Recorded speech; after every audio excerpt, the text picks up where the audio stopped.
శరీరమును అనుసరింపక ఆత్మను అనుసరించియే నడుచుకును మనయందు ధర్మశాస్త్ర సంబంధమైన నీతి విధి నెరవేర్చబడవలనని ఆ పాప పరిహారం నిమిత్తం దేవుడు తన సొంత కుమారుణ్ణి పాప శరీరాకారంతో పంపి ఆయన శరీరమందు పాపమునికి ఏమి విధించాడు?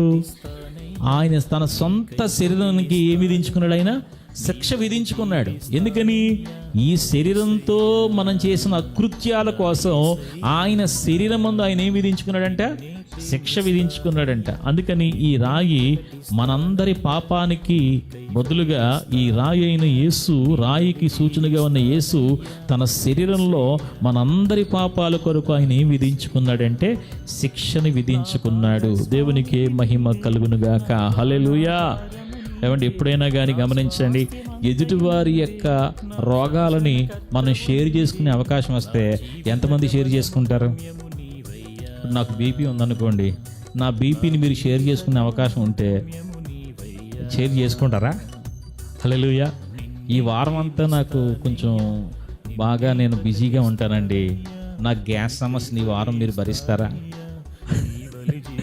నా షుగర్ ప్రాబ్లం ఒక నెల మీరు భరిస్తారా అని అడిగితే ఎవరైనా భరిస్తారండి? నా హార్ట్ అటాక్ని తీసుకుంటారా?